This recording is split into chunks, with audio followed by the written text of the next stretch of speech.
मी कालच माझ्या म्हणजे काँग्रेस पक्षाच्या सदस्यपदाचा राजीनामा दिला आणि जी जबाबदारी मला काही दिवसांपूर्वी प्रचार प्रमुख म्हणून कल्याण डोंबिवलीचा प्रचार प्रमुख म्हणून जी दिली होती त्याचाही राजीनामा दिला आहे।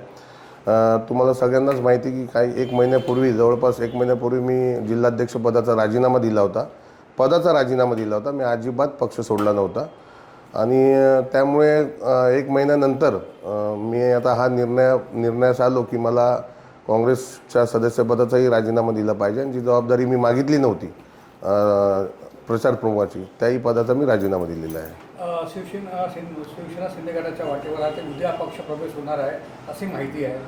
नाही बघा, मी वास्तविक तुम्ही जर बघितला असेल तर अनेक दिवसांपासून जे पक्ष प्रवेश होत आहेत ते आज राजीनामा देतात आणि दुसऱ्या दिवशी पक्षामध्ये प्रवेश घेतात। मग तो भाजप असेल किंवा सेना असेल, पण मला राजीनामा देऊन एक महिना झाला, मी कुठल्याही पक्षात गेलो नाही।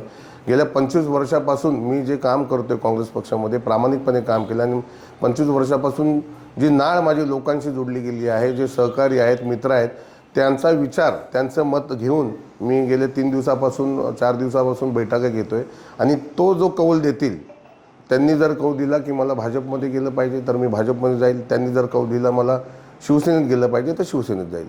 उद्या तुमच्या पक्षप्रवेश आहे शिवसेना शिंदे गटात उपमुख्यमंत्री एकनाथ शिंदे यांच्या उपस्थितीत ही माहिती आहे, किती यामध्ये तथ्य आहे? बघा, मी शिवसेनेत जाणार हे तर गेले 10 वर्षापासून तुम्ही ऐकताय किंवा लोकांमध्ये नेहमीच चर्चा असते, पण शेवटी हा निर्णय घेणं माझ्यासाठी सोपं नाही आहे। कारण मी 25 वर्ष एका पक्षामध्ये प्रामाणिकपणे काम करणारा कार्यकर्ता आहे आणि एवढा मोठा निर्णय घ्यायचा असेल तर निश्चितपणे माझ्यासोबत जे असलेली लोक आहेत, माझ्यासोबत जे असलेले नागरिक आहेत, माझ्यासोबत जे असलेले मित्रपरिवार, माझं कुटुंब आहे, त्यांचं मत घेऊनच मी हा पक्ष प्रवेश करणार आहे। निश्चितपणे तुम्हाला काही काळामध्ये तुम्हाला तर कळेलच की मी कुठल्या पक्षात जाणार आहे ते।